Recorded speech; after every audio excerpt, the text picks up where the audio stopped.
हरे कृष्णा। आप सबका स्वागत है। आज भगवत गीता ओरिएंटेशन और शुरुआती सत्र हम लोग ले रहे हैं। तो हम क्लास स्टार्ट करने से पहले थोड़ा प्रार्थना करेंगे भगवान के लिए, ताकि हमको थोड़ा शक्ति मिले कि हम सही से भगवान की वाणी का सही तरीके से बता सकें उसके बारे में। ओम अज्ञानतिमिरन्धस्य ज्ञानाञ्जनशलाकया चक्षुरुन्मीलितं येन तस्मै श्री गुरुवे नमः। तो कल हमने बात की थी भगवत गीता के बारे में, और आज का टॉपिक जो हम लेने वाले हैं वो है कि वेदों में क्या क्या विभाग हैं, वेदों का जो कल्प वृक्ष है वेदों का। तो मैं क्या करूँगा, मैं थोड़ा सा बीच में कोई अगर जटिल हिंदी होगी थोड़ा सा उसे इंग्लिश में भी हल्का सा बोल दूंगा, क्योंकि कुछ लोग आजकल लोगों की ना अंग्रेजी अच्छी और ना ही हिंदी अच्छी है। तो क्या है, थोड़ा थोड़ा हिंदी थोड़ा थोड़ा अंग्रेजी में सबको अच्छे समझ में आता है, so people understand it better. तो वेदों के इस बड़े से महान कल्प वृक्ष के बारे में बताने से पहले कि वेदों में क्या क्या विभाग हैं, थोड़ा सा हम बोलना चाहेंगे कि भगवत गीता की आज के ज़माने में ज़रूरत क्या है, क्यों हम भगवत गीता पढ़ रहे हैं। तो इसके बारे में हम थोड़ा सा 2-3 मिनट बोलेंगे, उसके बाद फिर हम वेदों के डिटेल में जाएंगे कि वेदों में क्या क्या है। सो पहला सवाल है कि हमें गीता क्यों पढ़नी चाहिए। आमतौर पे जब भी हम लोग किसी के पास जाते हैं बताने के लिए कि आपको भगवत पढ़नी चाहिए, इसे अपने जीवन में लगाइए, तो आमतौर पे लोगों के किस तरह के प्रतिक्रिया होती है, what kind of response people generally give. So लोग क्या बोलते हैं, अरे जैसे पहला एक प्रतिक्रिया लोग देते हैं कि अरे ये इस किताब से तो घर में झगड़ा होता है। देखो अर्जुन जो था कितना अहिंसक व्यक्ति था, घर वालों से कितना प्रेम करता था, अपने गुरु के प्रति, दादाजी के प्रति कितना निष्ठा था उसको, एकदम गांधी जी जैसा अहिंसक व्यक्ति था। और ये कृष्णा नाम के बंदे ने उसका पूरा ब्रेन वॉश कर दिया, उसको क्या क्या बोला पता नहीं 45-50 मिनट में जो गीता बोली गई। तो आप लोगों को पता होगा कि गीता 40-50 मिनट में बोली गई थी, पर लोग आमतौर पर इसको 40-50 साल तक भी पढ़ नहीं पाते हैं।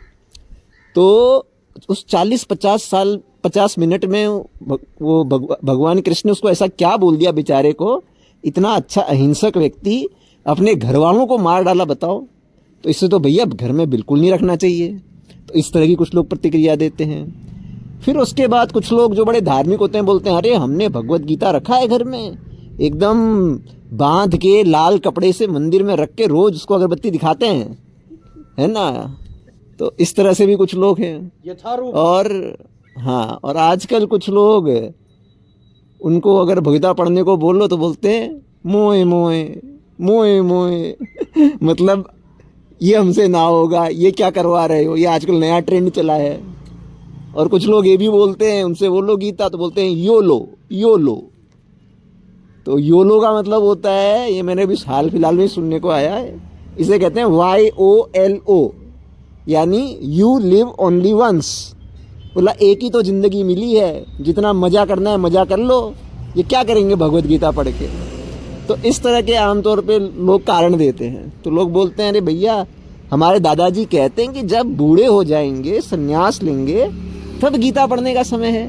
अभी तो हम जवान हैं, इतनी सारी हमारी जिम्मेदारियां हैं, है ना, जॉब है, 9 घंटा हम लोग जॉब करते हैं, कई कंपनी में तो लोग 15-16 घंटा भी काम करते हैं, और सैटरडे संडे सिर्फ सोते भी रहते हैं। तो उनको घर की ज़रूरतें पूरी करनी हैं, बीवी बच्चों की ज़रूरतें पूरी करनी हैं, बूढ़े माँ बाप का ध्यान रखना है, उसके बाद जॉब में उधर कंपनी में फ़ाइट है, प्रमोशन के लिए लड़ाई है, इसका प्रमोशन पॉलिटिक्स है।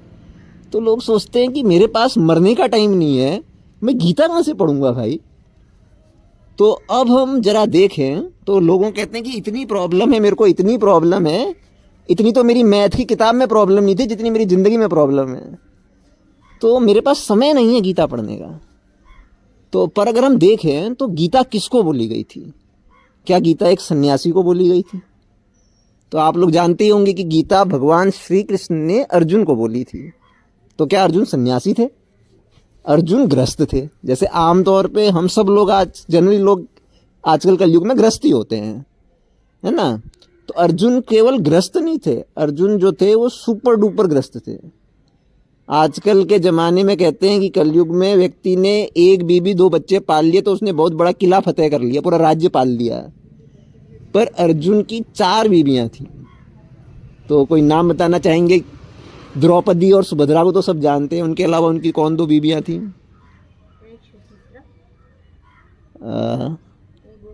एक उलूपी थी और एक चित्रांगदा थी। तो अर्जुन की 4 बीवियां थी। और उसके अलावा अर्जुन जो थे वो नॉर्मल कोई खेती में जाके खेती करने वाले व्यक्ति नहीं थे। अर्जुन एक राजकुमार थे, एडमिनिस्ट्रेटिव, जैसे आजकल IAS IPS होते हैं ना, तो DM होते, तो एकदम वो भी पूरे पृथ्वी के DM थे वो, एक तरीके से आप समझ लो। इतना बड़ा जिला उनको संभालना था, पूरा आर्यावर्त या पूरा भारत का इलाका, क्योंकि युधिष्ठिर महाराज जो थे पूरी पृथ्वी के राजा थे, पुरुवंश पूरी पृथ्वी पर राज करता था। तो उतना संभालने वाले अर्जुन, और उनको इतना सारा रिस्पॉन्सिबिलिटी है, ऊपर से वॉरियर हैं, तो लड़ाई से पहले वो कृष्ण को बोल रहे हैं कि मैं कंफ्यूज हूँ, मैं क्या करूँ, है ना। तो आजकल लोग बोलते हैं हमको टाइम नहीं है, पर एक्चुअल में प्रॉब्लम क्या है ना, लोगों, ऐसा नहीं कि लोगों के पास, लोग टाइम को मैनेज करने का कोशिश करते हैं। लोग सोचते हैं कि टाइम मैं कैसे निकालूं इन सब चीज़ों के लिए। तो एक्चुअल में टाइम मैनेजमेंट से ज़्यादा इम्पोर्टेंट होता है कि हम समय को मैनेज ना करने की बजाय अपनी प्राथमिकताओं को मैनेज करें, क्योंकि हर किसी के जीवन में 24 घंटे ही होते हैं, है ना। तो व्यक्तियों के जीवन में प्राथमिकताएं अलग अलग होती हैं। तो प्रॉब्लम ये नहीं होता कि हमारे जीवन में समय नहीं होता, प्रॉब्लम ये होता है कि हमारे जीवन में गीता पढ़ना या आध्यात्मिक जीवन एक प्राथमिकता नहीं होता। जो हमारे जीवन में प्राथमिकता होती है ना, उसके लिए हम समय निकाल ही लेते हैं। तो हमें सीखना चाहिए कि हमें समय को मैनेज करना नहीं सीखना चाहिए, हमें अपनी प्राथमिकता को मैनेज करना चाहिए।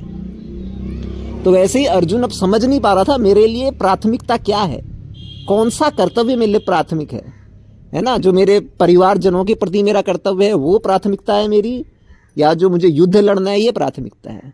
वैसे हमें क्या होता है, हम समझ नहीं पा रहे होते कि पैसा कमाना, घर भरना ये हमारी प्राथमिकता है, या आजकल लोग अपने घर वालों से प्रेम का भी, उनको प्रेम आदान प्रदान का भी समय नहीं है।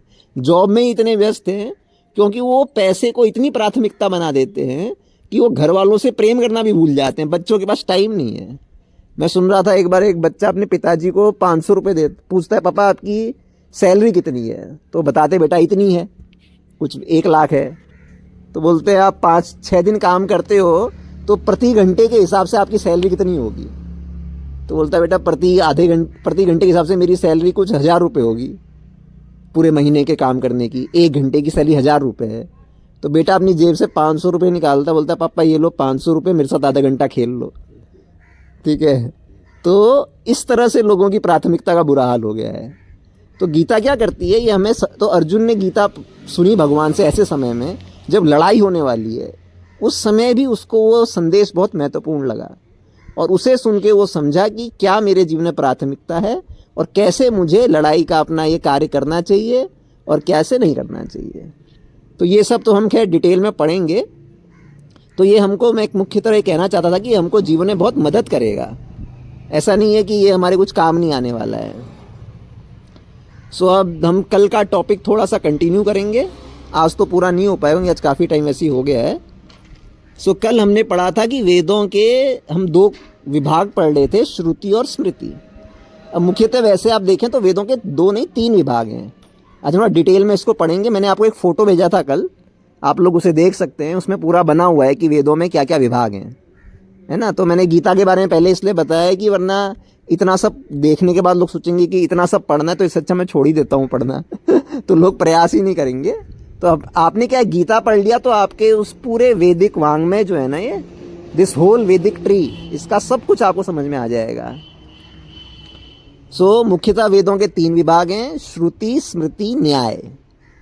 तो आज हम थोड़ा सा श्रुति का हिस्सा देखेंगे। तो हमने कल भी बताया था, थोड़ा हम रिवीजन हो जाएगा आज इसका। तो श्रुति के जो होते हैं इसमें 4 वेद आते हैं। तो श्रुति क्या होता है, जिसका श्रवण किया जाता है, जो सुना जाता है, यानी जो बोला गया, भगवान ने बोला और आपने सुना, तो सीधा जो भगवान से सुना गया वो श्रुति है, ठीक है। और श्रुति में 4 विभाग होते हैं, इनको बोलते हैं ऋग, साम, यजुर और अथर्व।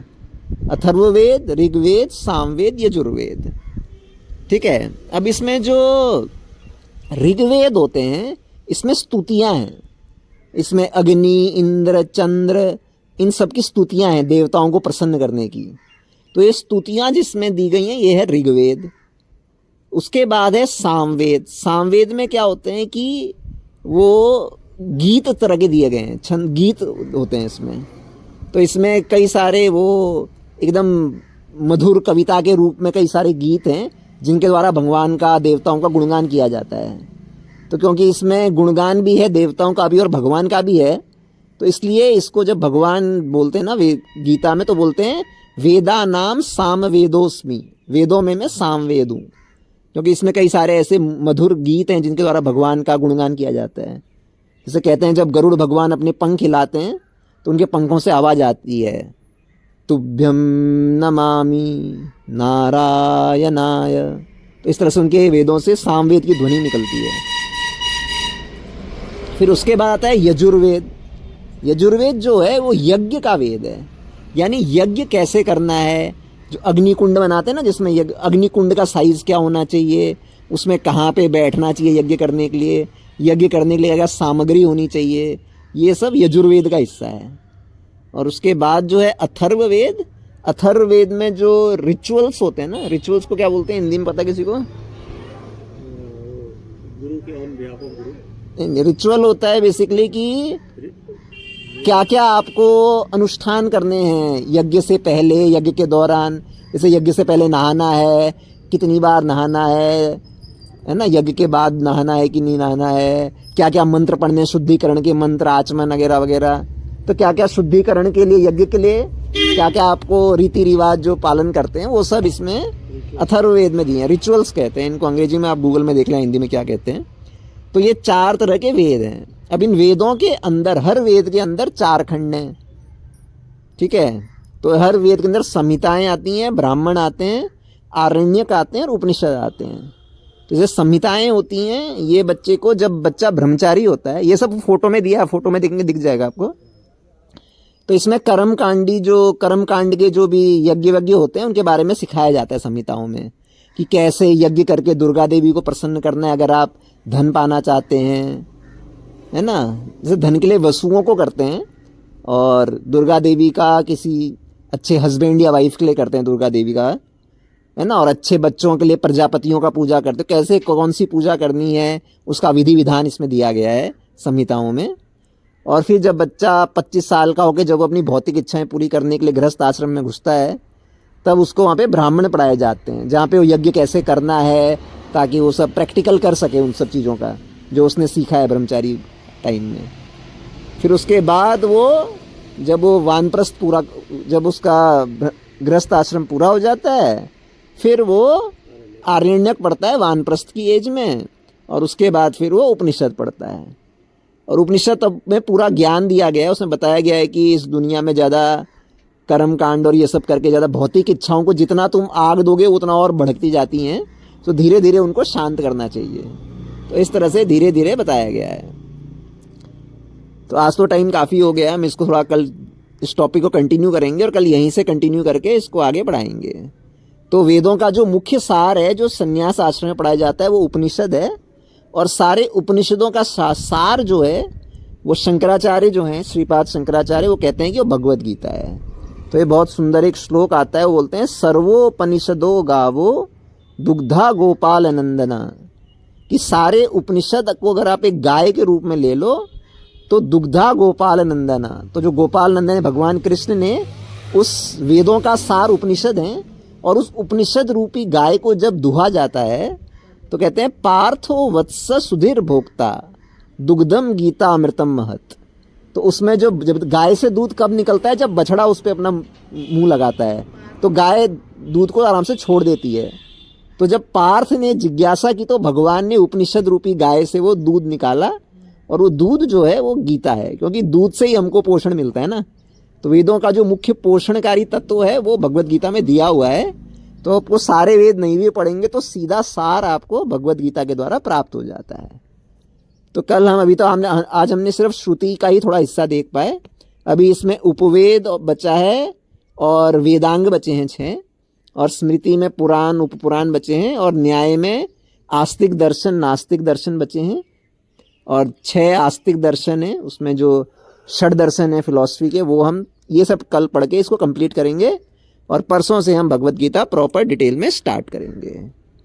आपका से सब सुनने के लिए बहुत बहुत धन्यवाद। हरे कृष्णा।